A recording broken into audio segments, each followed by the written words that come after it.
प्रेम से बोले छठी माता की जय। तो माताएं बहनें, मैं एक छठ व्रत की कथा सुनाने जा रही हूँ। जय छठी मैया। एक गांव में एक किसान रहते थे और किसान का 2 बेटा थे। तो जो किसान की पत्नी थी उसके श्रद्धा था कि हम व्रत करेंगे, छठ माता के पूजा करेंगे, अर्घ देंगे और सभी के साथ गंगा के घाट पर जाएंगे। जब चैत्र मास आई तो अपने पति से बोली, हे स्वामीनाथ, सब कोई जाते हैं, व्रत करते हैं, हमें भी घर में कोई कमी नहीं, 2 बेटा है, 2 बहू है, हम भी व्रत करेंगे। जब ऐसा अपने पति से बोली तो उसके पति बोले, हाँ हाँ, घर में क्या दिक्कत है, क्या कमी है, कर लो व्रत, हम तुम्हारे साथ हैं, जो भी तुम्हारा सहयोग करना होगा वो हम करेंगे और सारा सामान हम ला कर देंगे। जब उसके पति बोले ऐसा तो बेचारी किसान की पत्नी की उत्साह बढ़ गया और हौसला जागा मन में और व्रत करने की ठान ली। जब व्रत करने की ठान ली तो अपने बड़ी बहू और छोटी बहू से बोली कि बहू, चैत्र मास आ गया है, व्रत करेंगे, तुम लोग घर का साफ सफाई कर दो और घर का साफ सफाई करके अच्छे से भोजन बनाना। बहू बोली, हाँ माँ जी, हम बिल्कुल करेंगे। बड़ी बहू ने घर में बड़े प्रेम से साफ सफाई करने के लिए लग गई और साफ सफाई, लिपा धोवी, सब कुछ की। लेकिन छोटी बहू बोली, मेरा तो माँ जी सर में दर्द हो रहा है, मुझसे नहीं होगा। बड़ी बहू कुछ नहीं बोली व्रत के नाम पे और वो चुपचाप घर में लगी हुई रह गई। जब नहाई खाई के दिन आया तो सास बोली, देखो बेटी, प्रतिदिन की तरह आज भोजन मत बनाना, आज शुद्ध भोजन बनाना, लौकी का सब्जी, चने का दाल, कच्चा चावल और घी में बनाना, अलग चूल्हे पे बनाना, क्योंकि आज से ही व्रत का शुरुआत हो जाता है। जो छठ पूजा होती है वो पूरे 4 दिन की होती है, तो नहाई खाई से ही शुरुआत हो जाती है। आज से ही मेरा व्रत शुरू हो गया। ऐसा जब सास बोली तो बड़ी बहू बोली, माँ जी आप चिंता ना करें, हम आप जैसे कहेंगे मैं बिल्कुल वैसा ही करूँगा।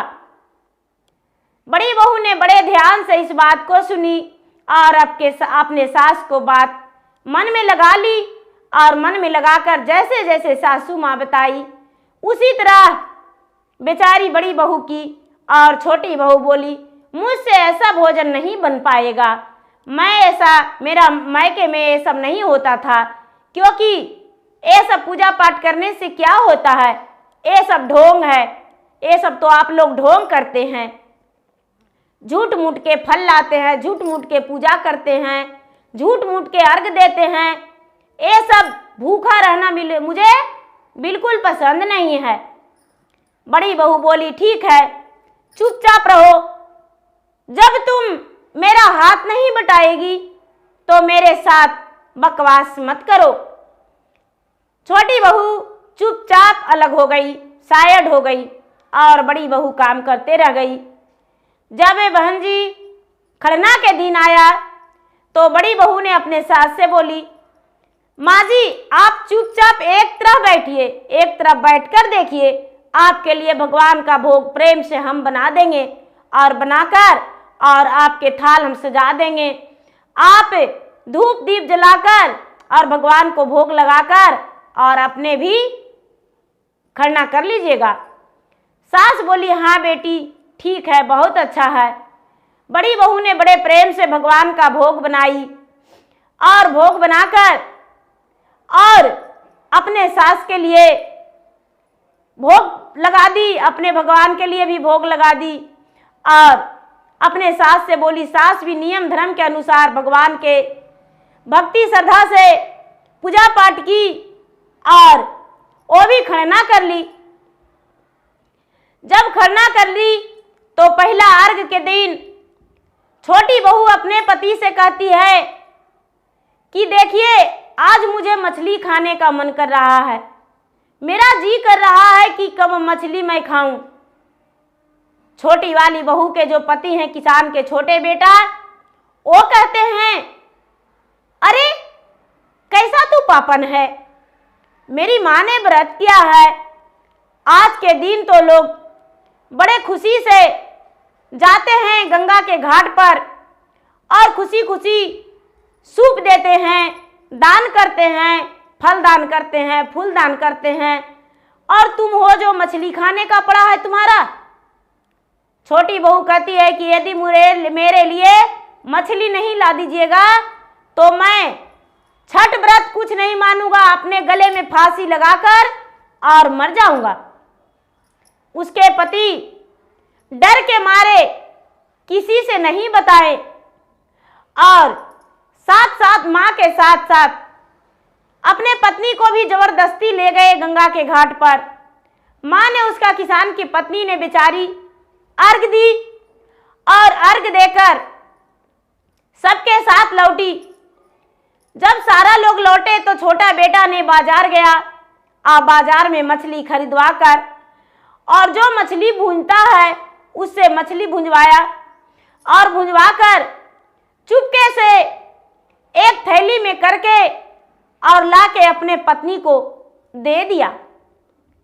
पत्नी ने बड़ा प्रसन्न हुई कि आज तो मैं सासू माँ को व्रत भंग करने वाला हूँ, मछली खाकर और सारा सामान छू देंगे और सासू माँ को भी छू देंगे, पूरा घर में भर नष्ट कर देंगे, सासू माँ का बहुत बड़ा अपमान हो जाएगा।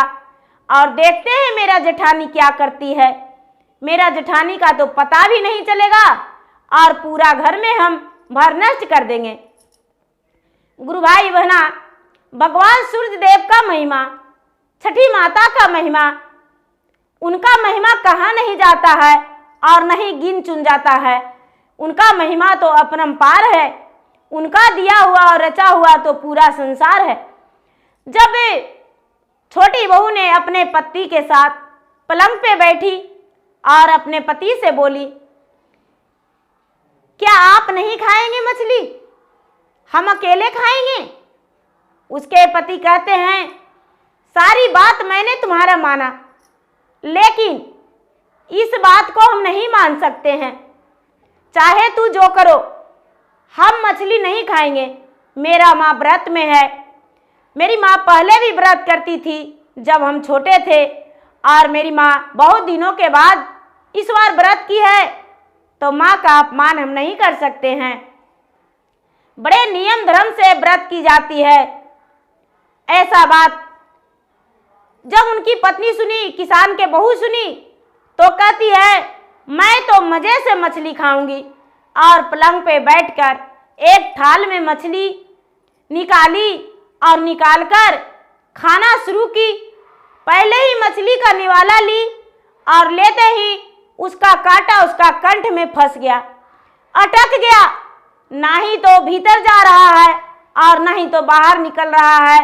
अब इसका चिल्लाना भी बंद हो गया और आवाज निकलना भी बंद हो गया, कोई बोली नहीं निकल रहा है। गुरु भाई बहना, अब ये चुपचाप मुंह फाड़े बैठी हुई है, उसको पति हिला डुला रहे हैं। क्या हुआ, मछली क्यों नहीं खा रही हो? तुम तो बड़े प्रेम से मछली मंगवाई हो, आज के दिन तुम्हें खाना चाहिए। छोटी बहू का आवाज नहीं निकला और बिल्कुल चुपचाप अपने पलंग पे बैठी रह गई। जब बहुत समय बीत गया, इसका आंखों से आंसू चुपचाप झरझर झरझर गिर रहा है छोटी बहू के।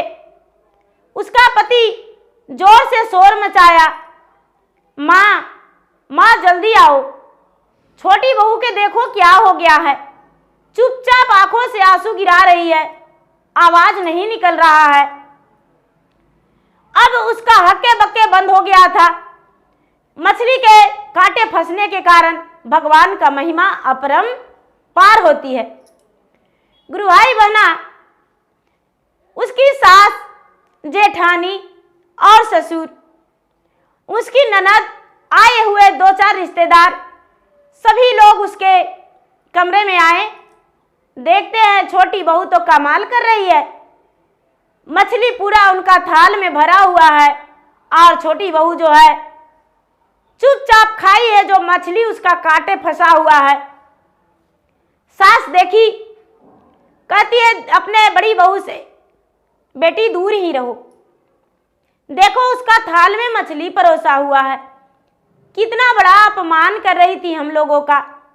बेटी ऐसा तूने क्या किया और क्यों किया जो तू आज के दिन मछली खा रही हो? लेकिन उसका आवाज नहीं निकल रहा है, उसका मुंह खुला के खुला था। सास दूर से ही कहती है, बेटा जो गलती किया सो किया, उसका मुंह में देखो, लगता है फंस गया है मछली का कांटा। उसके पति ने मुंह में अंदर उंगली करके देखें तो सचमुच में उनका कंठ में मछली फंसा हुआ था, ना ही तो अंदर जा रहा था ना ही बाहर निकल रहा था। इसके पति जो हैं हाथ से निकालने लगे लेकिन बिल्कुल नहीं निकला। पूरा गांव में शोर मच गया। किसान की पत्नी सबसे हाथ जोड़ी माफी मांगी। पूरे रात वैसा ही रह गई छोटी बहू, आंखों से आंसू बहाते रह गई। सुबह हुआ, किसान की पत्नी अर्घ देने जाने लगी, जाके भगवान से क्षमा मांगी। अर्घ देते समय भगवान से कहती है कि हे भगवान, मेरा बहू से भूल हो गया, वो नादान है, उसका कोई ज्ञान नहीं है। हे भगवान, मेरे बहू को क्षमा कर दो और मछली का कांटा उसके मुंह से निकल जाए और उसका आवाज फिर से वापस आ जाए, वो भी व्रत करेगी। गुरु भाई बहना, सास के मन्नत करते ही, आराधना करते ही भगवान का कृपा, इसका जो मछली का कांटा था वो बाहर निकल आया और छोटी बहू बोलने लगी। जब छोटी बहू बोलने लगी तो जल्दी से स्नान करके और दौड़ी दौड़ी जाने लगी कि हम भी गंगा के घाट पर जाएंगे। लेकिन तब तक उन्होंने सारे लोग अर्घ देकर और लौट रहे थे।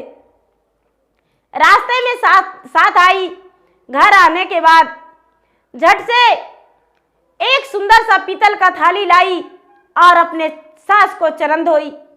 चरण धोकर अपने शरीर पे छिड़क के और उनके पांव में लटक के कहती है, माँ जी मुझसे बहुत बड़ा भूल हो गया, मैं बहुत पापी हूँ। माँ जी मैं तो आपका व्रत भंग करना चाहती थी, लेकिन माँ जी ऐसा नहीं हुआ। भगवान का महिमा बहुत बड़ा है, भगवान जो है बहुत बड़े हैं। भगवान तो मुझ पे ही सजा दे दिए। माँ मैं आपसे अनुरोध करती हूँ, माँ आपसे क्षमा मांगती हूँ, मेरे गलतियों को क्षमा कर दीजिए। जब ऐसा बहू बोली तो सास कहती है, बेटी मुझसे क्षमा मत मांगो, भगवान सूर्य देव से क्षमा मांगो। ये सजा तुम्हें सूर्य देव ने दिए थे, अपने मन की मनमानी की थी, इसीलिए तुम्हारा जो है ये हाल हुआ।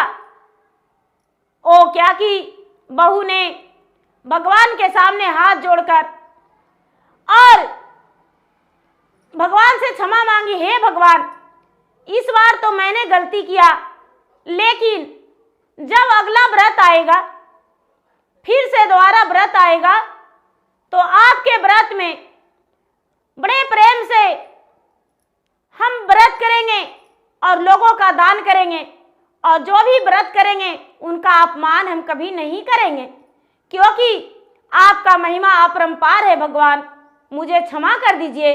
भगवान से क्षमा मांगी।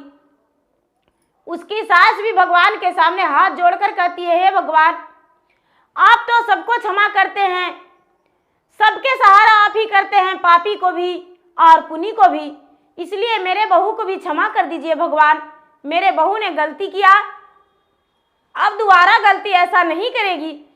हे भगवान मेरे बहू को ज्ञान दीजिए, बुद्धि दीजिए और आपका व्रत करेगी, खुशी खुशी ये भी व्रत करके और गलती को क्षमा प्रार्थना करेगी। भगवान सूर्यदेव उसका गलती को क्षमा कर दिए। जब गुरु भाई बहना दोबारा व्रत आया, फिर अगला साल जब व्रत आया तो बेचारी जो बहू मछली खा ली थी, नियम धर्म से चैत्र मास चढ़ा तो घर में साफ सफाई कर दी और लहसुन प्याज तामसी भोजन कोई सामान भी घर में नहीं आने दी। और पूरा जब तक छठ नहीं हुआ, पूरा मास नहीं बीता चैत्र मास, तब तक तामसी भोजन घर में नहीं बनाई और तामसी भोजन आना मना कर दी। जैसे लहसुन प्याज मांस मछली और जो बहुत तरह के भोजन है जो नहीं की जाती है, वो घर में बनाने से मना कर दी, लाने से, और नहीं बनाई। अपने सास को भी बोली, माँ जी आप भी व्रत कीजिए। अपने जेठानी को भी बोली, दीदी जी मैंने पिछले बार बहुत बड़ा गलती किया था, आप लोग भी व्रत कीजिए, हम भी व्रत करेंगे और सब मिलकर व्रत करेंगे और सब रिश्तेदारों को लाएंगे और हम लोग मिलजुल कर गंगा के घाट पर जाएंगे और अर्घ देंगे। तीनों मिलकर व्रत किए और व्रत करके सूर्य भगवान को खुशी खुशी अर्घ दिए। जब सूर्य भगवान को अर्घ दिए तो भगवान प्रसन्न होकर उनकी संतान को प्राप्ति दिए। उनका वो बेचारी छोटी बहू गर्भवती रह गई, भगवान उसको पुत्र दिए और वो खुशी जीवन बिताने लगे। उस दिन से गुरु भाई बहना कभी वो अपमान किसी को नहीं करती थी और बड़े श्रद्धा से भक्ति से भावना से भगवान को पूजा पाठ करती थी, व्रत करती थी। तो गुरु भाई बहना छठ व्रत बहुत बड़ा ये महापर्व है, हिंदू धर्म में बहुत बड़ा श्रेष्ठ मानी जाती है।